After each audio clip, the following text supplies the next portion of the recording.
Paki-follow muna bago tayo magsimula. Promise, sulit to lalo na kung lupa ang usapan. Alam mo ba na hindi lahat ng titulo ay may bisa? May mga titulo na kahit hawak mo pa void sa mata ng batas. Una, mga titulong nakabase sa peking survey o maling technical description. Kapag mali ang basehan, mali ang titulo. Automatic void. Pangalawa, mga titulong nakuha sa fraud mismo sa registration process.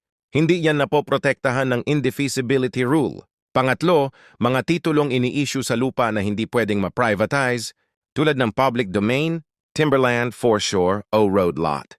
Kahit naka-TCT pa, void yan.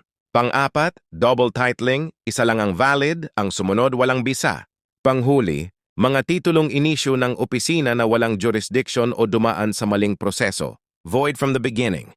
Kaya lagi mong ipasuri ang dokumento, survey at history ng lupa.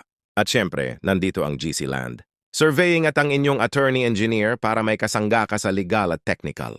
At kung hindi ka pa nakasubscribe, like, follow at share, baka naman, konting tulong mo lang, dagdag proteksyon mo na sa lupa mo.